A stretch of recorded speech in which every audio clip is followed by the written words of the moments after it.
So, hi everyone, welcome to this seminar. Today we will hear from Romain Gervalle, who is in the group, as you know. And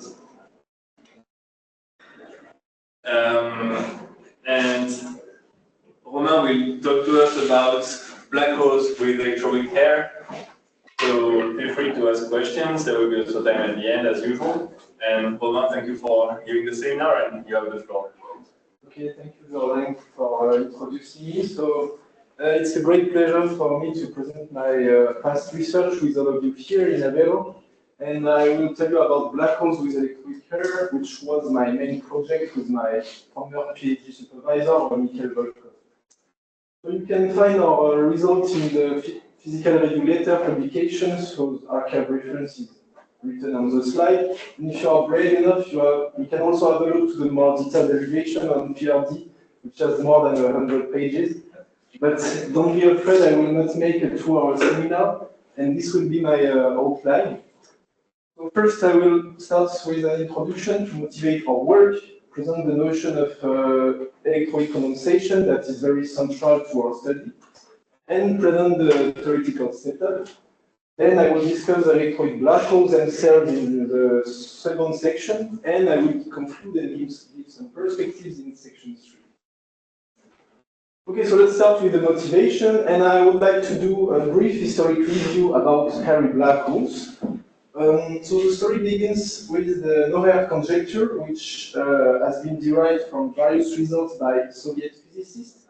But of course, it has been popularized by the famous statement from Wheeler, a black hole has no hair. This means that astrophysically relevant black holes should be characterized only by a limited set of parameters that are the so-called global charges.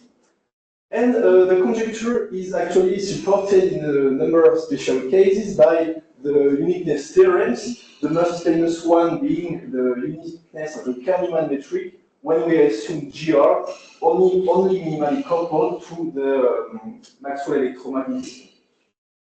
So in this case, the uniqueness theorem states that the Kahneman metric represents the most general regular, stationary, and asymptotically flat black hole in the model, and therefore they are fully characterized by the black hole mass m, the charge q, and the angular momentum j. So again, this confirms the conjecture in one specific framework, that is electrovacuum. But nowadays we know several counterexamples to the conjecture.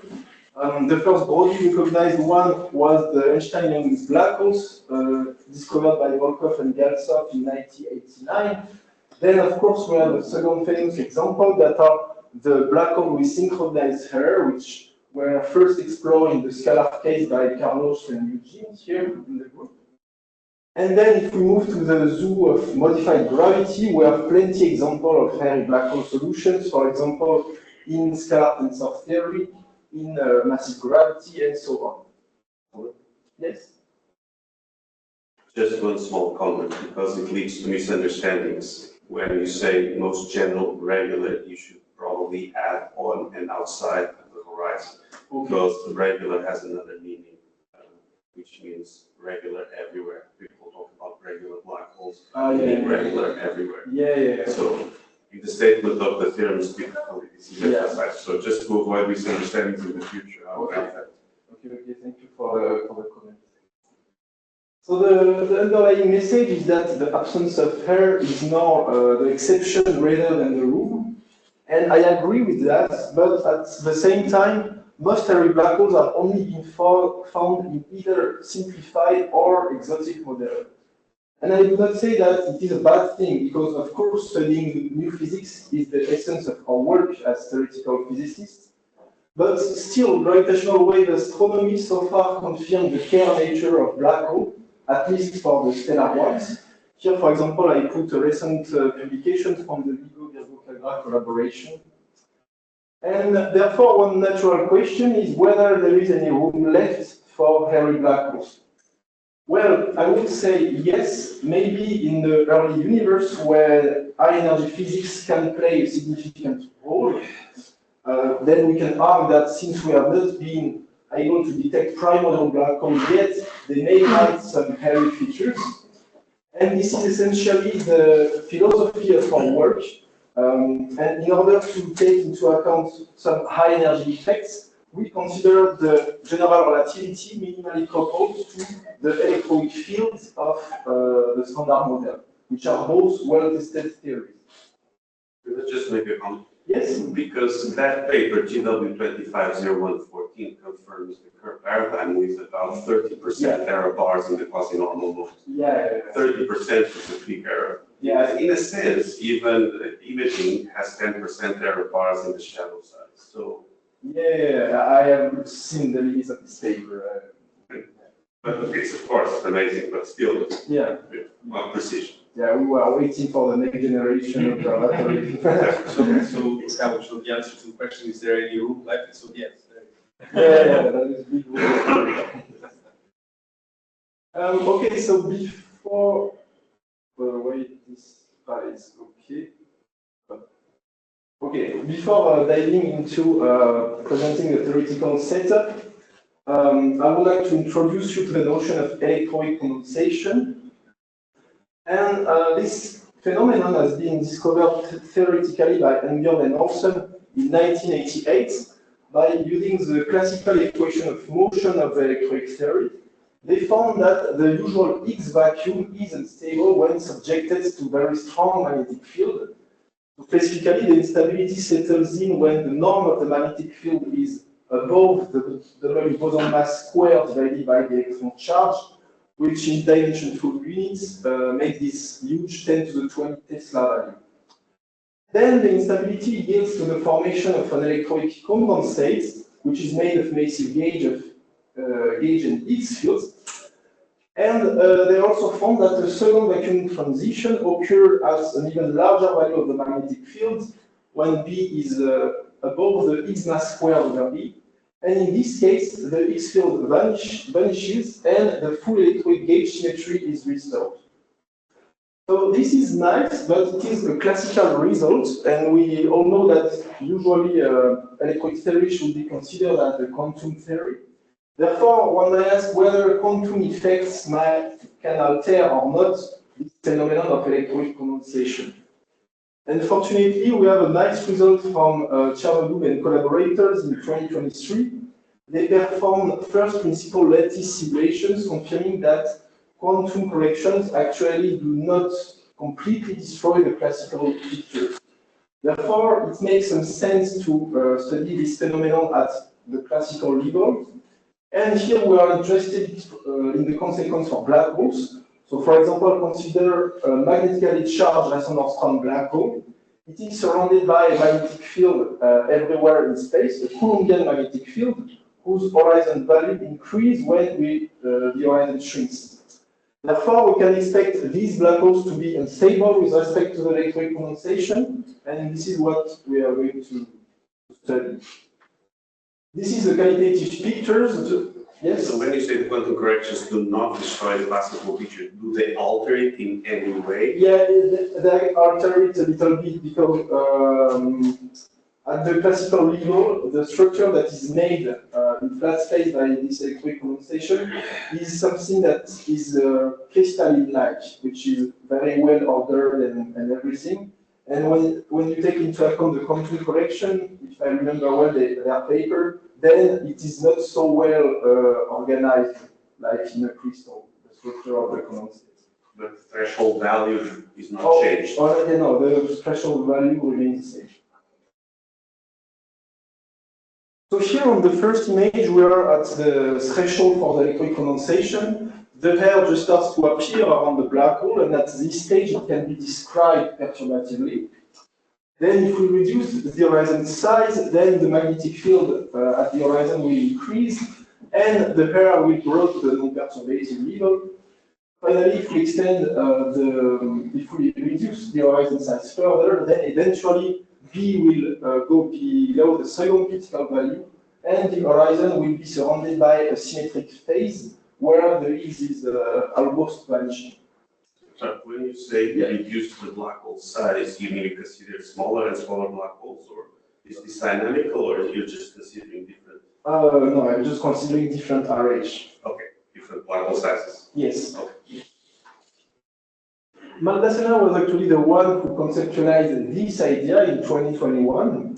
He estimated some order of magnitudes, but he didn't provide any explicit solution to the field equations, and this is where our work comes in. We wanted to pursue this program and provide actual solutions to the field equation describing these black holes, at least at the numerical level. Before diving into the details, the message to bring home is that we find that the electrochemical black holes can be up to 1 centimeter in size with a terrestrial mass, so they can indeed be macroscopic, even though small as compared to stellar black holes, for example. And our solutions can also fall into the promising asteroid mass window, which is nice in the context of primordial black holes because it remains not constrained by the observations. But you mean lensing? About several types of constraints, actually, I think. Depending on the mass of primordial black holes, there are different types of constraints. The one from the evaporation, the one from lensing. And I think that the asteroid mass window is unconstrained by all the different types of constraints. Because for lensing, it's for black holes that are dark matter, right? Which is not the case of these ones. Yes, okay. Okay, so now to conclude the introduction, I will formally present the model. So we are considering the Einstein-Weinberg-Salam model that consists of GR minimally coupled to the electric theory of Weinberg and Salam. And the fundamental fields, the fundamental ingredients are, of course, the space-time metric, G mu nu. Then we have an abelian gauge field denoted Y. It is just a one form, like the usual for potential of Maxwell electromagnetism. Then we have a non-abelian gauge field denoted W. It is also a one form, but it takes value in the SU2 Lie algebra, which means that each spatial component of the W field can still be expanded in the basis of the SU2 Lie algebra. And practically speaking, this means that when we consider the components of W, there are two types of indices, the Greek ones referring to spacetime and the Latin one referring to the SU2 direction. Then the final ingredient is the X field in the so-called fundamental representation of the group SU2. So it has two complex components denoted phi1, phi2. Then this is the Lagrangian. Here we have first the Einstein-Hilbert term for the metric, with R the Ricci scalar and kappa the gravitational coupling constant. In blue there is the kinetic term for the Y field, which involves the abelian field strength Fy defined here. It is quite same definition as the Maxwell tensor, for example. In purple, there is a kinetic term for the non-abelian gauge field involving the field strength Fw. It is defined here, and because of its non-abelian nature, it has an additional nonlinear term, as you can see here. Then the kinetic term for the Higgs, it involves the gauge covariant derivatives responsible for the coupling between the Higgs and both gauge fields. And finally, we have the Mexican hat potential for the Higgs, which is responsible for the well-known symmetry breaking mechanism. So in terms of particles, the electroweak Lagrangian describes interacting massive WZ Higgs bosons plus the massless photon. And as you can see, there are three parameters, G prime, G, and beta, which are all experimentally known, by particle physics experiments in colliders, because they are related to the different boson masses, as expressed here in units of 128 GeV. Can I ask another question? Yes, of course. So for this model, were there no hair theorems applied? No. This is why we are able to find the resolution. And it comes from this instability related to the electric condensation. Well, but I mean, in some cases, say with a complex scalar field, there were no hair theorems, but they had some assumptions, right?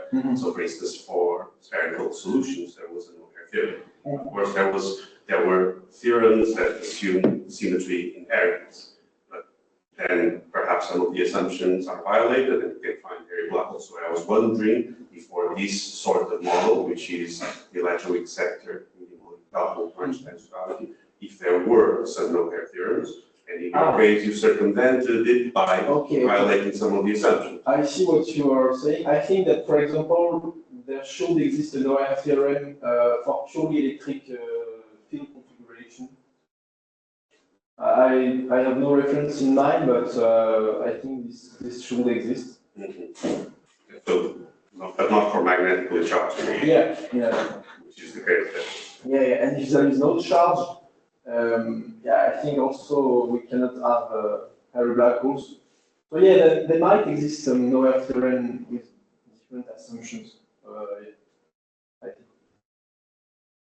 Okay, so all the field strengths that I have been introduced so far are not the physical fields. The physical fields in the theory are the massless electromagnetic field related to the photon and the massive Z field that is related to the Z boson. Unfortunately, there is no unique definition of these fields away from the Higgs vacuum, and therefore we have considered two different definitions that I will present for the electromagnetic field only to not overwhelm the slide with these equations. So the first definition is the Nambu definition. It is denoted by the calligraphic F letter.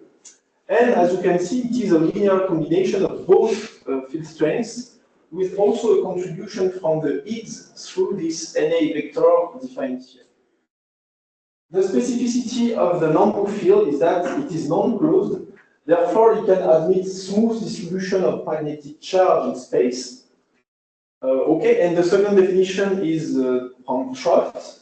It is denoted by the ordinary F letter, and it is basically just the Nambu field minus the non-closed part that can be cast into a tensor here denoted psi, and that depends on W and phi. So by definition, by construction, we have dF equal to 0. So this field strength admits a potential like the Maxwell tensor, and therefore it can only support point-like magnetic charges, like for example the Dirac monopole. Yes. When you talk about magnetic charge, you're referring to the curly F of magnetic charge of the curly F. You have several fields, right? Yeah. When I refer to magnetic charge, well, there can be magnetic charge in both these descriptions. The only thing is that since this one is closed, the magnetic charge is necessarily point-like, like described by the Dirac potential. Okay, but my question was the magnetic charge with respect to which of the fields that you are considering? Is it the Fy or the curly F? I think what I will say after will answer your question, because magnetic charge is a global quantity, and the global quantities do not depend on the description that we are using. This is what is stated here, because the difference between F and calligraphic F, that is this psi tensor, essentially decays exponentially fast at infinity. So you could integrate the infinity either field and it would give the same. Exactly.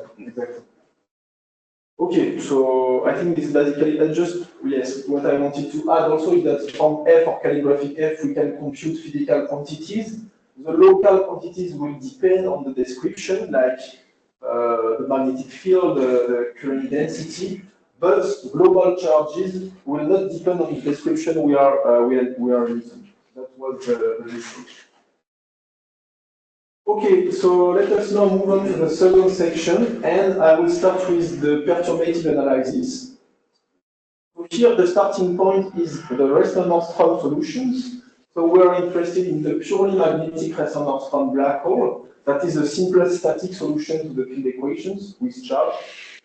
It is written like this. So of course the metric assumes the usual Schwarzschild-like form with the function n of the radial coordinate r, including the black hole mass, and the charge parameter q. Because of the Dirac charge quantization, we can index the magnetic charge by some integer n that I shall refer to in the following as the magnetic charge number. And here I also introduce another charge parameter p that is less natural when we look at the metric, but more natural if we look at the expression of the magnetic field. Okay, so then the gauge fields have this simple form that is basically the Dirac potential describing magnetic charge. And here there is in the usual vacuum that up to gauge transformation is just 0, 1. So the exterior space surrounding these black holes only contains a Coulombian magnetic field that we can compute either from calligraphic F or from F. But since we're in the X vacuum, both definitions agree.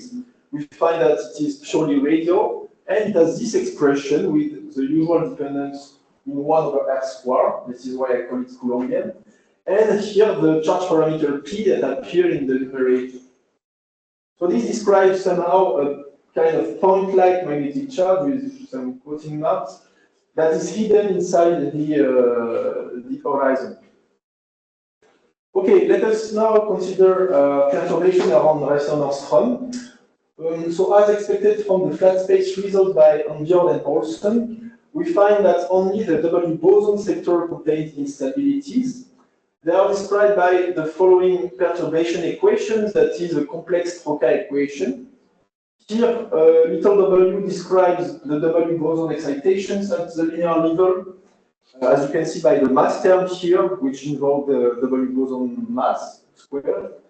And the important term in this equation is actually this one, that is coupling between W and the background electromagnetic field. It is the one that is responsible for the instability. So by making a suitable ansatz for the perturbation, we are able to reduce the problem to an ordinary differential equation. So the ansatz contains an harmonic time dependence with frequency omega, some radial amplitude determined by this ODE here, and there is a non-trivial angular dependence that is hidden inside this omega function for the slide. And it contains two parameters. The first one is J, the orbital momentum of perturbations, that in our case is completely determined by the magnetic charge number. And there is also an azimuthal index, N, that takes value between minus J and J. By studying this perturbation equation numerically, we are able to find that the instability settles in when the horizon size is less than 1.13 times the square root of n, at least in the large charge limit. And this coincides with the expected expression from flat space, because remember that the magnetic charge, magnetic field triggers the instability when it is close to this value. Then if we use the Coulombian expression for B, we can extract the value for the critical horizon size. That turns out to be square root of n divided by g. And if you plug in the value of the parameter g, then you recover the numerically obtained value. Yes? So I would be confused. RH is dimensionful. RH here, no, it's dimensionless. Well, it is the scale of the horizon, right? It's the radius. Yes. So you're hiding some scale there because n is a number. So there should be some scale. Oh yeah, it's okay. It's dimensionless, so here it is the electroweak scale. So there is the electroweak scale hidden there. Yes. So if I put n equals 1, yes, what's the threshold there? If you put very small value of the magnetic charge of order unity, yes, then you are electroweak scale in meters. How much is it? For what, sorry? The electroweak scale in meters. How much is it? It is 10 to the minus 18 centimeter. 10 to the minus 18 centimeters. That would be the threshold. Yes, for a unit magnetic charge, for n equal 1. This is why we are mostly interested in the large charge limits, because it is in the large charge limit that you have larger sizes. So if you want to have what you said before, a horizon of the size of a black hole like the Earth, a few centimeters, you need 10 to the 18. Yeah. You need very large. Very large number for the magnetic charge. Yes, exactly. Okay, so now if the horizon radius is at the threshold for the electronic condensation, then the unstable mode becomes so-called zero mode with vanishing frequency, and it describes a static condensate, or in other words, a perturbative hair. So we want to describe to find the structure of this perturbative hair. So in general, it is described by a big sum over the azimuthal number n of like this. So here we recover the radial amplitude and angular dependence that were presented in the previous slide. But we make a linear combination with some coefficient Cm here. And these coefficients Cm, they are completely arbitrary in the first perturbative order. But if we go to the second perturbative order, then we find actually that the W condensate described by this little w sources second order corrections for the other fields. Okay. Then we can compute the energy at the perturbative level coming from these second order corrections in the other fields, but also the quadratic in W. And we can minimize this energy with respect to the coefficient Cm in order to find the field configurations that minimize the energy. Okay.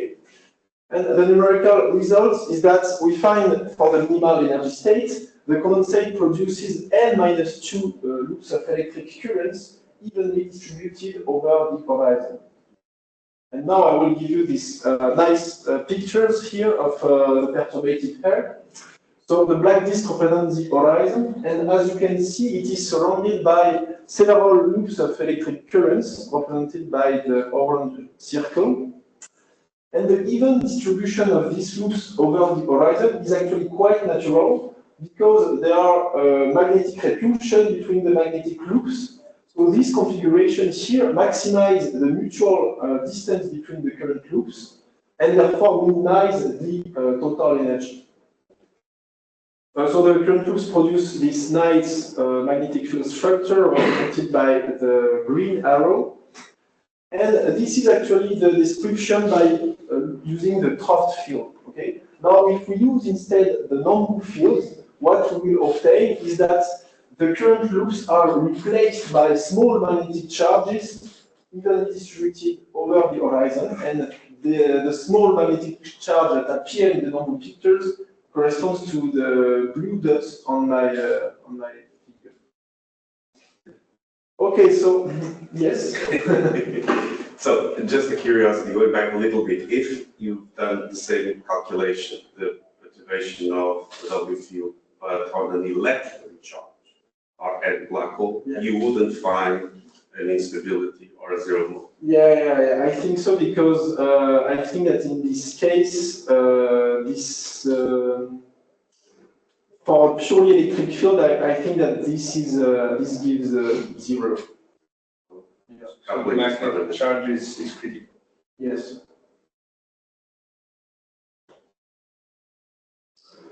Okay, so to summarize the perturbative analysis, we have found that the lowest energy configurations have only discrete symmetries, but at the same time, we also find that axial symmetry is still possible for any value of the magnetic charge, even though it does not represent the minimal energy states.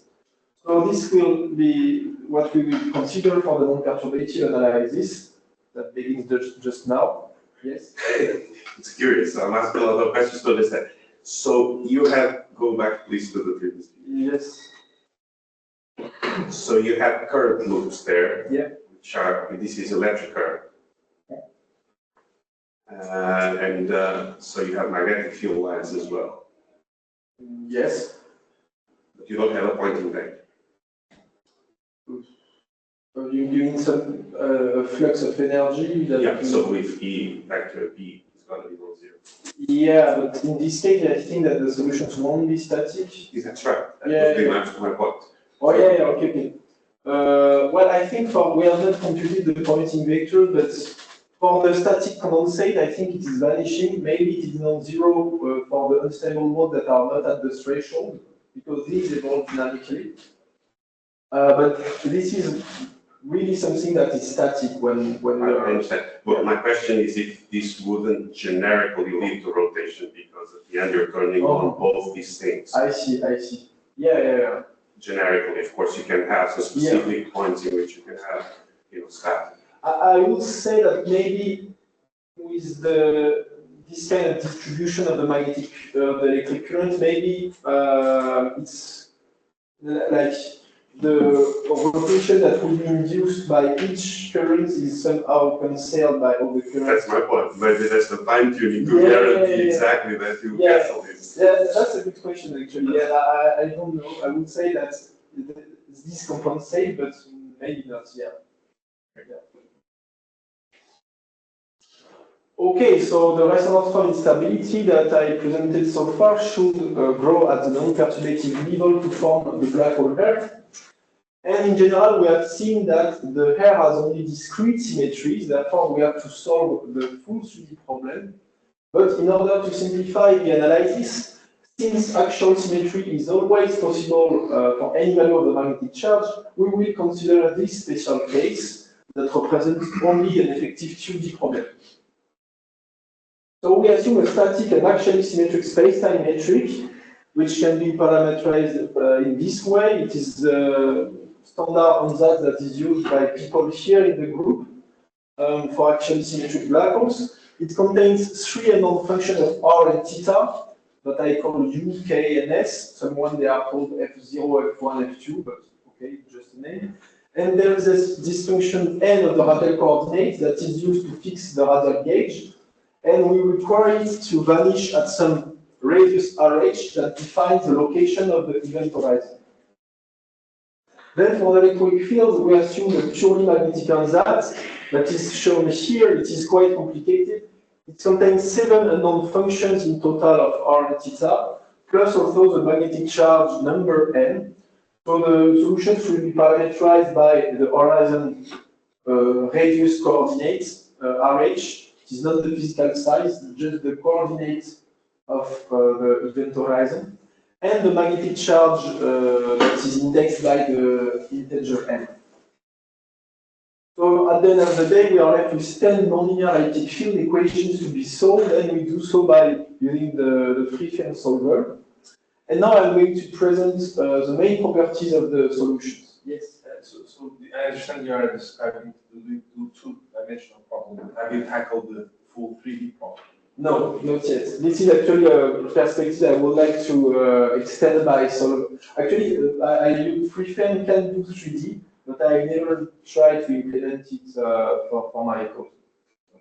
So the picture that you showed before, this nice drawing with the field lines and so on, that would correspond to the full 3D problem. Yes. That perspective is motivated from what the people is correct behavior, or so what supports that picture? Oh, what supports that picture is that we are actually able to minimize the energy at the perturbative level to obtain the coefficient Cn in the perturbative. Okay, so but this was done with Mathematica, and it was not okay. It was just energy minimization. Okay, so it was not at all solving a partial differential equation. Yeah. So you're saying perturbatively find evidence that these solutions without isometries, spatial isometries, will be there. Yes, and we will present calculated as a fully nonlinear. Yes, yes. Yes. And in full 3D, so would you have all components of all these tensors? So how many fields say you would have to use? I think for the metric there will be 7 unknowns, and for the other fields, honestly, I don't know. Maybe I think not all the components because there remains some gauge freedom, but definitely there will be more than 10 unknowns. I don't know the precise number. Okay, so let's start with the hair charge. So in the Nombu description, there is a part of the magnetic charge that is stored inside the black hole hair. Therefore, we define the hair charge as the integral over the exterior region of the magnetic charge density, J tilde 0. And the remaining, so we define the horizon charge as being the difference between the total charge minus the hair charge. And just to be clear, for resonance from, we can compute it and obtain that the hair charge is equal to 0 and the horizon charge is equal to the total charge. So everything is inside the horizon, even in the Nombu description. Okay. Now for the hairy black holes, we find that the hair charge grows when the horizon shrinks, and a maximum is reached in the extremal limits when those values turns out to be approximately 0.22 times p, therefore 22% of the total charge moves to the air when we approach extremality. Okay, then the ADN mass, it can be computed either from the behavior of the G00 metric coefficients or from the following Komar integral plus the horizon term. So the horizon term here contains the surface gravity kh, the horizon area ah, and this integral that is a contribution from the electroweak field in the black hole, in the exterior black hole region. So like for the charge, the mass splits into two parts, the horizon mass and the air mass. And here I want to emphasize on something that can be confusing. The air mass, for example, does not correspond to this integral, and the horizon mass is not this term here. Why? Because we want for resonance that the air mass equals 0, because there is no air for resonance drum. And this integral here contributes even for resonance drum because it has the Colombian magnetic field. Okay? So we define the horizon mass as the mass of a resonance drum black hole with same size, but with charge, with total charge pH. Okay? So this pH, it is the horizon charge for every black holes. Since it is smaller than the total charge, then for hairy black holes, the horizon mass will be less than the total mass, and we will have some positive value, non-zero value for the air mass. The result is that the fraction of mass that is stored inside the air grow when the horizon shrinks, and therefore the extremal solutions are, in some sense, maximally hairy. Okay, they carry most mass. They are the ones that carry the most part of the mass inside the air. And I think I'm confusing myself. Just this ratio here is maximal for extremal solutions. This is what I want to say. Finally, the horizon of lateness. So the configurations are not spherical. Therefore, the horizon itself is non-spherical, and we can define several horizon radius. We have the equatorial horizon radius, REQ, the polar radius, RPL. We can consider also the average horizon radius, RH, that is derived from the horizon area. And we introduce an important parameter for the following, that is the horizon of lateness. It is denoted delta, and it is REQ over RPL minus 1. Just to be clear, for resonance drum, all the different radii coincide with each other, and the oblateness is 0 because resonance drum is perfectly spherically symmetric. Now for the hairy black holes, first, the oblateness is strictly positive, which means that the horizon is an oblate ellipsoid. And when we reduce the horizon size, starting from the bifurcation with resonance drum, we find that delta first increases, then reaches a maximum, and eventually vanishes in the extremal limit, which means that the extremal hairy black holes have a perfectly spherical horizon, even though the field configuration surrounding it is not spherical. This will be discussed later when we will study the extremal solutions in detail. So there is a solution for which this delta is maximum? Yes, precisely here. Is there anything special besides having maximal delta for this? Do you correlate that with something else? Yeah. Actually, yes, because okay, when we start from resonance drum here, the hair just starts to appear, so delta starts to be 0. Then the instability makes the electron condensate that becomes larger and larger, so the oblateness increases.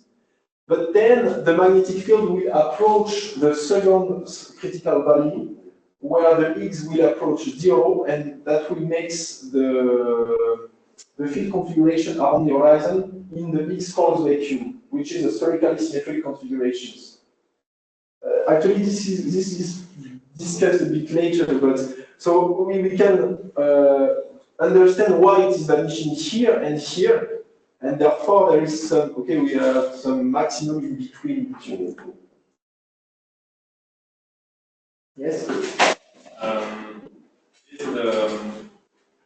Like, do you get this obliqueness from the polar and equatorial radii, but could it be, that you have some more, some weirder feature that it would not be the radius would not be monotonic along any angle in between, and okay, but we consider on that is actually symmetric with respect to the z-axis. So I think that the configuration by the answer that we use, the configuration that we construct are actually symmetric like this. It means like if it was not an oblate ellipsoid but something with some kind of well. I mean, I'm not saying that it is more likely, but I understand that this is a good. I think that when we look, if we show some profile in space, I will show some profile just after this slide. It is quite, we do not expect some kind of bumps. I mean, this is more like some excited configuration. Maybe excited configuration like this then. So this is the overall pictures for the non-extraordinary black holes with all the output parameters plotted against the horizon size for an illustrative value of magnetic charge number n equal 10. So here, for example, also first on both plots, the right border corresponds to the bifurcation with resonance from, and left border corresponds to extremality. So the surface gravity, it vanishes, for example, in the extremal limits as it should. And the horizon size here, for example, the average radius reach some finite values. We also see that the black hole horizon mass is always very close to the total mass, so that we cannot distinguish we cannot almost distinguish the two curves. And importantly, if we approach the extremality, then the mass will be less than the charge represented by the horizontal line here. This is another important feature of the solution that I will repeat after. Then this lambda is just the fraction of charge stored inside the hair, which approach 22% in the extremal limits. And the oblateness, that is 0 in both limits, but maximal for some intermediate solutions. On the right, we have other quantities of interest. So there's the electric currents flowing in the upper Alpha space that can be defined according to Nambu or troughs. Then we have ordinary I lecture for troughs, calligraphic for Nambu. And we have the quadrupole moments, the magnetic one, QM, and the gravitational one, QG. Yes? Only purely magnetic fields from both one relation to yes. Trough and Nambu. Electric current is a kind of effective description, but at the level of physics, the only magnetic fields. No pointing, only this electric current we're talking about. Or this description of Trough and Nambu. Physically speaking, the magnetic fields. Sure. So these other quantities of interest, they start from 0 for the bifurcation with resonance from, and they are maximal in the extremal limit, which is consistent with the fact that extremal area black holes are maximally airy. Okay, so before analyzing a bit more the extremal solutions, I would like to present an illustrative profile for the magnetic field. But remember that we always have a Coulombian magnetic field that is not very interesting to see. Therefore, we define the electromagnetic field of the hair, denoted delta F, as the following. It is just the total electromagnetic field minus this term that represents the charge that corresponds to the Coulombian contribution from the charge inside. And we can define similarly the Nambu electromagnetic field of the hair by making this kind of difference. And here is the result. So on the left, we have the magnetic field in the Nambu description. And as you can see, it is essentially sourced by a smooth distribution of magnetic charge, whose maximum density is located around this green dot here, where the arrows are diverging. Then on the right, we have the magnetic field in the trough pictures, and in this case, it is essentially sourced by two oppositely directed electric currents that I represented in red and blue on the figure. we can clearly see, I hope it is visible online and from where you are, the vector fields curling around the currents, which is nice to see. Okay, and again, these are two different local descriptions. So in the case of Nambu, we have magnetic charge density. In the case of trough, we have electric fields. Yes, there is a question online. Okay, no. Yes, no. Okay, okay. But if we look for it, if we want to compute the quadrupole moment, then it will be the same both descriptions. And actually, if we look at the field configurations near the corner of the plot here, it is quite similar qualitatively in both cases, and it is confirmed by the fact that we obtain the same quadrupoles using either these fields or these fields. So now let's talk a bit more. These configurations are static, right? Yes, yes, that's So in which sense, I mean, this thing about your interpretation of currents. Yeah. Because if you have currents, typically it's not static, it's stationary but not static, right? You see what I'm saying? Because if you hurt time, a current flows in the other way. So yeah, but for example, the magnetic field that is produced by these currents is do not depend on time. And the magnetic charge, the current density, it is also static. But yeah, okay, and the thing is that this current is oppositely directed to this one. So globally, this is. So if you invert time, you get the same solution, but with reflection signature or something. Yeah. but that's the definition of something that's not static. You invert time and you change the properties. Yeah, okay. I think you're right, and I think that we are saying static because the space-time is static. It is not. It has no. It shouldn't have currents of any kind if it's static. That's what. Yes, but yeah, I understand. And there's a picture in which there is no current, and that is compatible with the staticity. But this picture is odd. It's odd, and it's related to your previous comment, and also the fact that there are no electric currents. It's only magnetic. This is sort of an interpretation, but it's odd, and it's a bit misleading, I would say, because it's static, it shouldn't have currents. Maybe I'm wrong, but if it's static, it shouldn't have currents.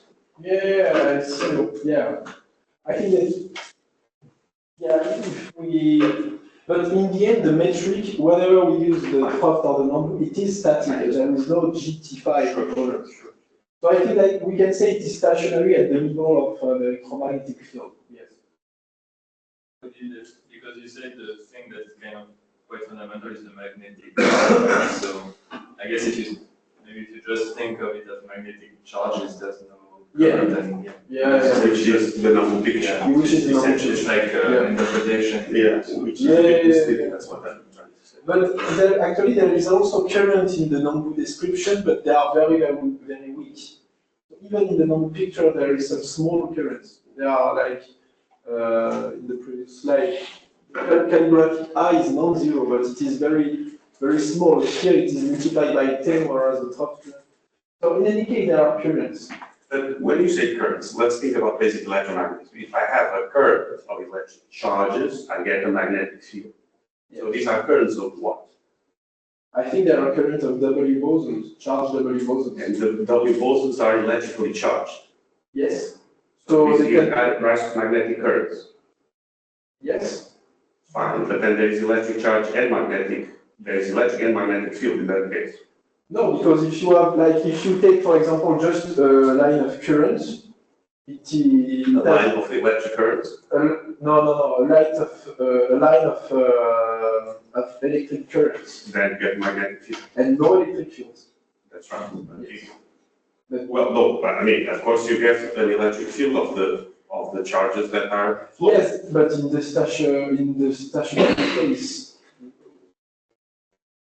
If the charge is just jeté ça va, That's right. Yeah. So if you have a moving electric charge, you create a magnetic field. Yeah. And if now you make a current of electric charges, you still have an electric field because of the electric charges, and now you get the magnetic field. I mean, I might say this. No, but isn't it also a thing of Maybe you are getting currents of the opposite. Oh yeah. Yeah, you are cancelling out the charge because Yeah, I think that because we have W plus and W boson. maybe that's it. Yeah, yeah, maybe that's it. Yeah, yeah. Which are composite objects composed of the physical fields, electromagnetic and Q1 and Q2, and also the Higgs. Yeah? Yes. And you want to make sense of Maxwell equations in terms of this. Yes. Yes. Yeah, but it's a bit ad hoc everything. And it's written in your law paper. It's not free of ambiguities. Yeah. So wait, but then maybe the whole thing is talking about these currents and charges as electric and magnetic, and maybe this is So you come back to the definition of tensors. You can see that as source of ambiguity. Yes. They are a bit ad hoc, and you try to postulate this is the electromagnetic field. Yeah. And try to make sense of Maxwell equations. Yeah. Yeah, like you recover Maxwell equations asymptotically, but what you have inside is like you interpret from what we know in Maxwell. But you remember one of my first questions is how did you find the magnetic charge? Was it respect with what? Fy, curly F? Because you talked about magnetic charge. Yes. And in electromagnetism, we know what the magnetic and the electric charge is. But now you have a bunch of fields. Yeah, but if you take, like, you can really compute the magnetic charge, and it is actually a numerical test of our code, either from trough or Nambu, at infinity, give the same. No, I And if you consider this question is more conceptual. So you magnetic charge with respect to each of the fields that you have. And at infinity, you say things are well defined at the end of the day. Yes. But inside, maybe they are not. Yeah, but inside we see that there is quite an ambiguity, because if we use the Nambu description, then we have a part of the charge that moves in the air, in the black hole, in the external region. And if we use trough, there is no magnetic charge outside, but there are currents. So in some sense, there is a kind of ambiguity, yes.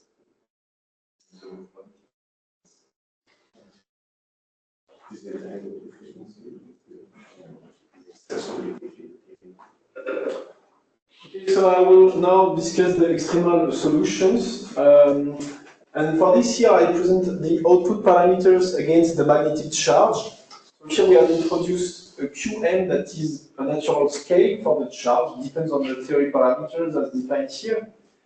And well, we observe two different regimes that we call phase 1 and phase 2. Phase 1 is characterized by a vanishing horizon oblateness, even though the field configuration itself is non-spherical, as indicated by the non-zero value of the quadruples. Okay? Now, to understand why the oblateness is 0 for the extremal solutions in phase 1, we can have a look at the field configuration at the horizon, and we find that the field configuration is the so-called Higgs false vacuum that corresponds to phi equals 0, equals W equals 0, and a purely Colombian Y-gauge field. Therefore, the field configuration is of the electronic field is spherical at RH, and it will back react on the space-time geometry to produce a spherical horizon. This is why the horizon of oblateness is 0, and I already mentioned that a bit on the previous slide. This holds at the horizon. Yes. At the horizon. At the horizon. But outside it's not spherical. Yeah, exactly. Okay, and when we increase the charge, then the oblateness will deviate from 0 and become strictly positive again. It is a kind of phase transition where delta plays the role of the order parameter, but actually it is more likely to be a crossover, because the critical exponent is very large if we want to evaluate it numerically. And it happens because at this critical charge, the magnetic field at the horizon falls below the second critical value, and therefore the Higgs will deviate from 0, and it will be non-spherical, therefore the horizon change its geometry from spherical to oblate. Okay, and we can also interpret this as the black holes absorb the air, and to support this interpretation, for example, look at the lambda parameter, the charge inside the hair, it was constant in phase 1, equal to 22%, and when we enter phase 2, it starts to decrease. Then, if we increase the charge further, eventually the solutions will merge with the extremal resonance rod. Then all the quantities characterizing the hair will approach 0. Okay, and at this value of the maximal charge, the magnetic field falls precisely at the value for the electroweak condensations. And if we increase the charge further, the horizon will still grow and the magnetic field will decrease. Therefore, there is no airy black holes beyond this maximal value of the charge, because the magnetic field will be no longer sufficient to produce the electroweak condensation. And do you have any evidence if there would be naked singularities beyond this point, like in the resonance solution? okay, I think that I just think that there is no more airy solutions, because I think that now this is a parameter space. Here, when we are above the maximum charge, there is no instability at all, so no zero mode, and so no hair. Just an Nordstrom that can be can have a naked singularity if we allow its charge to be less than the mass, but no hair, because no instability, so no zero mode, and so on. So here we have the mass to charge ratio against the magnetic charge. And the blue region corresponds to the domain of existence of the airy black holes, with the upper curve corresponding to the bifurcation with resonance rod, and the lower curve to the extremal airy black holes. So here at the maximal charge, both boundaries merge into the extremal resonance rod, that is the horizontal line, with the unit mass to charge ratio. An important observation is that for all the solutions that are here, so the extremal and near extremal ones, the mass to charge ratio is less than 1, which means that the airy solutions have a mass less than the charge, but no naked singularities, they still have an horizon. But as compared to resonance rod, they are energetically favored, because for resonance rod, there is always the mass greater or equal to the charge. This is pictures of an extremal airy black holes in phase 1 in the non-blue description. So we have the spherical horizon in the center. It is surrounded by a bubble of Higgs false vacuum, where the full electric gauge symmetry is restored, and the configuration is spherical in the near horizon. Then, inside this bubble of symmetric phase, the magnetic field is above the second critical value, X and W are the zero, and the white field is Coulombian. Therefore, here the space-time metric is resonance from the theta. Why we have the theta? Because when the X is zero, its potential effectively acts as a cosmological constant. And we can extract the value of the analytical value of the horizon size, because it is just resonance from the theta. Now, in the far field, when the magnetic field will fall below the threshold for the electron condensation, then the Higgs will approach the usual non-zero vacuum expectation value, and both gauge fields will become Columbian. Therefore, the space-time metric approach resonance rod, but with a total mass that is less than the charge. And in the transition between the inside and the far field, the magnetic field falls in between the two thresholds, and here we have the smooth distribution of magnetic charge inside this blue torus, and small electric current densities that are inside the green and orange torus of the image. But again, the electric fields, the electric currents are very small in the long description, and the quadrupole is essentially supported by the magnetic charge inside the blue torus.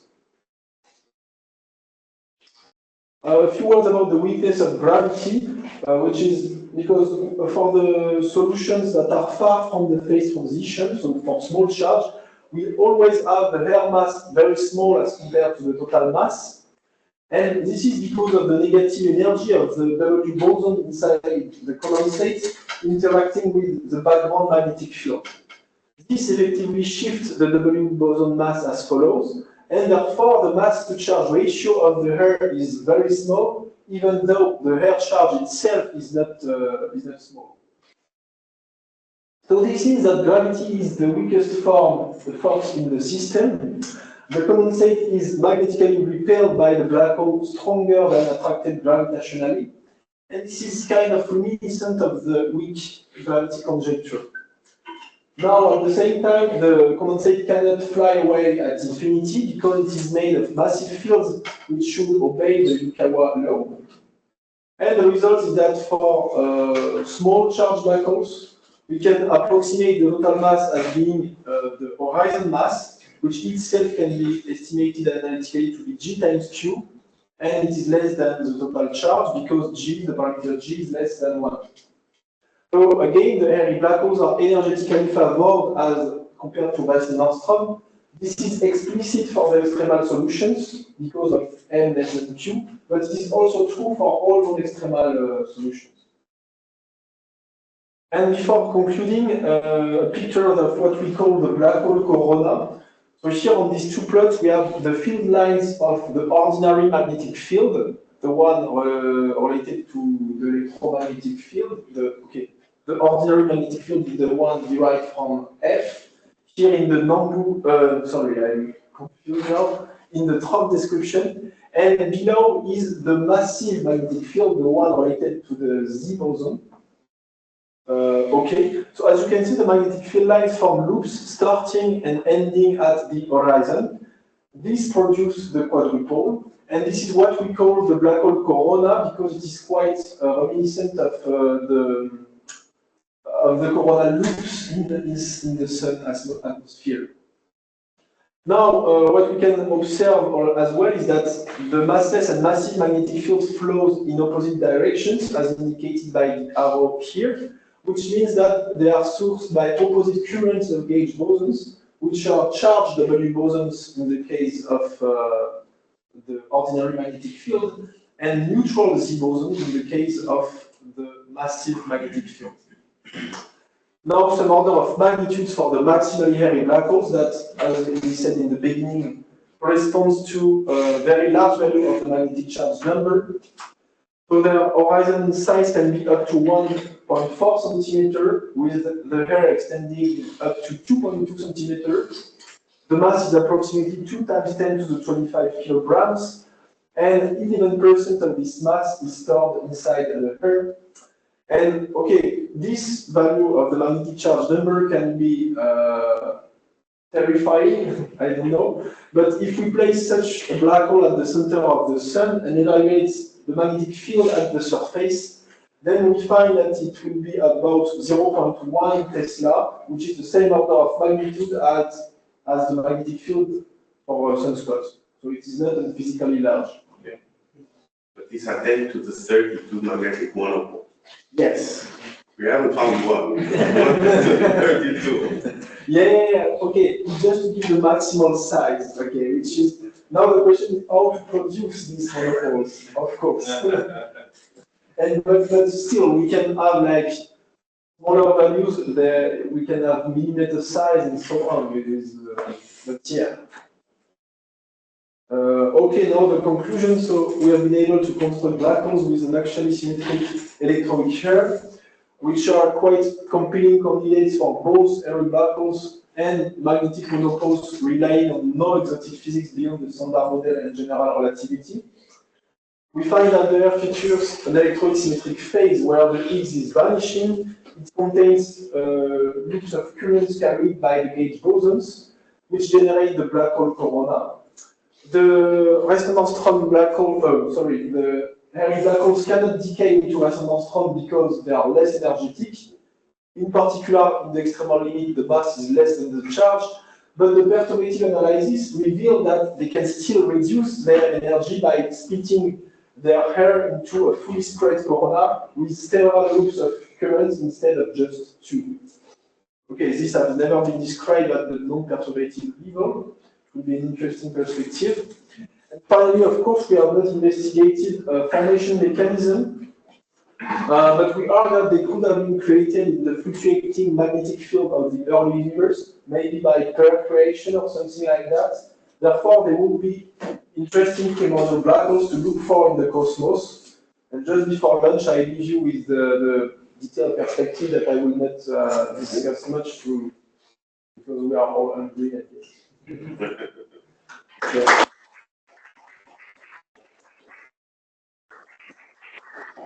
Thanks a lot, Romain. I see that we have already a lot of questions. We also have lunch afterwards, so we'll take a few, and also remember that Romain is still with us for a few months, so if you want more discussions, there will be opportunities. So maybe Hector? No, I find it interesting that due to this energetics, they cannot decay, this kind of black holes cannot decay on Reisner Nordstrom black holes. But could the opposite happen because these black holes are energetically big, so that the one creates a Reisner Nordstrom black hole and indicates into one? Yeah, this is what we can expect actually. Like if we have a resonance from black hole that is below, that is small enough, then it will be stable, and the instability will certainly lead to the formation of the hairy black holes. But again, what we have been described at the non-perturbative level is the actual symmetric configurations, and we know by the perturbative analysis that the actual thing that is the lowest energy will have only discrete symmetries. So this has not been described at the non-perturbative level, but yes, we can expect a dynamical scenario from resonance from the hairy black holes. But that would be interesting because it is an easy way to create magnetic monopoles. So because Reisner Nordstrom is easy to create, you have a normal black hole, you launch charges. No, but you need the magnetically charged. Yes. That's It's the magnetic charge yes, of course. Yeah. Right, yes, it was too easy. Just a quick question. Do magnetic monopoles come out naturally from electroweak theory? Because thinking classically, it already goes beyond the standard electromagnetism, because the presence of monopoles violates the Gauss law for magnetic fields. Mm-hmm. In the electroweak theory, is it a natural consequence? Is it within the particle spectrum of the theory? Or it's just something you add naturally, I would guess? Actually, so first, even in Maxwell electromagnetism, you can have monopole, but they are point-like described by the Dirac potential. So there is no particle carrier, but the Maxwell field equation can support somehow monopole. But it will be consistent with the divergence of P. Yes, exactly. And in the flat space electroweak theory, actually, there are monopoles. So, of course, there is the Dirac monopole embedded in that. But if they are consistent with Gauss's law, they shouldn't have a charge, monopole charge. Yes, but okay, even at the level of electromagnetism, if you take the Dirac potential that describes the monopole in Maxwell, the charge is zero everywhere. It is just well ill-defined at the origin. And in the case of the electric theory, we have a kind of there is what is called the Shaw-Mason monopole. It was discovered in 1997, and actually it does not completely regularize the things, because in the electronic model you have an abelian and a non-abelian gauge fields. So the non-abelian gauge fields can describe the smooth distribution of magnetic charge, but you still have the U1 part that can only support Dirac monopole. And this is actually why in the extremal limits we have 22% of the charge that is outside, because what remains inside is from the abelian gauge fields. One comment.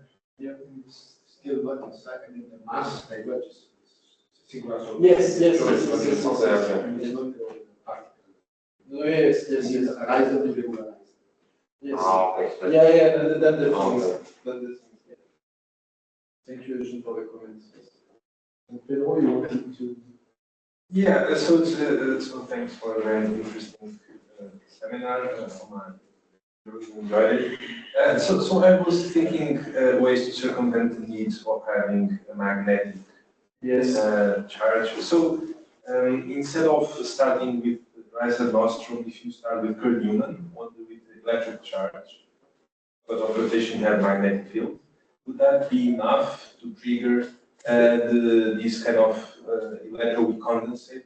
Actually, I don't have the answer, but this is a very interesting perspective. Because yes, you're right. If we, you mean taking the electric Newman? Yes, exactly. Pure electric. Yeah. And with rotation, you have magnetic fields that in principle you can make very strong. Yeah. Especially if it's close to extremality. So in that case, could you trigger this kind of? Yes, maybe, but okay, maybe it will require large electric charge or large rotations. But I find no conceptual obstacle to that. Yes. I was also thinking, yeah. Actually, this was one of my perspectives. It was considering rotation would be nice. And yes, you're right. If we can have a magnetic field for an electrically charged Newman, then with rotation. Yes. And in addition, I was thinking if you could trigger something similar for neutron stars because you have a magnetar. But while you were talking, I was looking and it's 10 orders of magnitude below, so it's not. Yeah. The magnetar is 10 to the 10, right? Yes, yeah, 10 to 11. So 10 to 11. Yeah, okay. So it's not enough. Yeah. Okay. Then what's the issue with the horizon? So in order to trigger this, you need a magnetic field. If you don't need a magnetic monopole, you need a magnetic field. Yes. So what's the role of the horizon? So wouldn't any other electromagnetic configuration trigger this sort of? Yeah, but as Pedro said, if you take realistic objects like magnetars, they are very large magnetic field, but the higher values that we have observed are 10 to the 11 Tesla, so it's not enough. Maybe there are some very big magnetars with but we haven't observed electrically charged black holes. That very strong magnetic fields or magnetic black holes. So you can imagine the real of exoticness, it's allowed. So you can think about a neutron star that has 10 to the 20 Tesla, but then you have to account how matter interacts. The advantage of black holes is that they are very simple objects. Yes, that's the advantage. And the disadvantage is that we haven't seen them electrically charged. So Yes, but I would say it's a more realistic, or at least more physical. That's arguable. If it's more realistic, it's arguable. We haven't seen either. Yeah, but you can imagine a process where you start adding electric charge to a black hole. You can. And then you discharge. Because the electric field becomes so large that Schwinger production will ensue, and so on and so forth. And then you throw an electron into a black hole, it will get a charge. It's realistic. That's true. It's realistic. And you throw it into a neutron star, and it gets charged also. Yeah, but the other side is and then magnetic charge, there's some distribution. No, I'm just saying that in terms of realistic being something that we've observed, there's a threshold for magnetic fields we've observed in these magnetars. We haven't seen above what's allowed or what's needed for this kind of process, and we haven't seen charged black holes. So in terms of realism, it's the same. There's a simple compactness too, like the black hole can really get small and have, I guess, higher magnetic fields theoretically, but That's right, but we haven't seen any charged black holes or evidence for them, and there are good reasons for that. So, whereas we've seen magnetars. Yes. But of course, there's the environments around black holes that can give rise to strong magnetic fields. Right? Yes, but not the charge inside the black hole. So what's I don't have those always on the top of my head. Hector, how do you know what's the typical value of E, the magnetic field around these MAM models, for example, in really astrophysical scenario? To be honest, I don't have a value in physical units, but I don't think it is something very different from what you get in magnetars. Okay, it's still the same order of magnitude, but it's probably not enough. Yeah. any question online?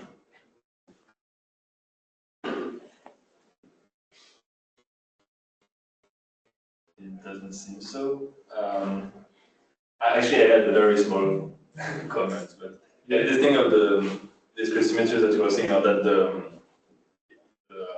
currents, say, the loops will be evenly spaced on the sphere. Yes. Just reminding me of one mathematical problem that I think Yes. is actually not that easy to solve, of how to place evenly Yeah. points on the sphere.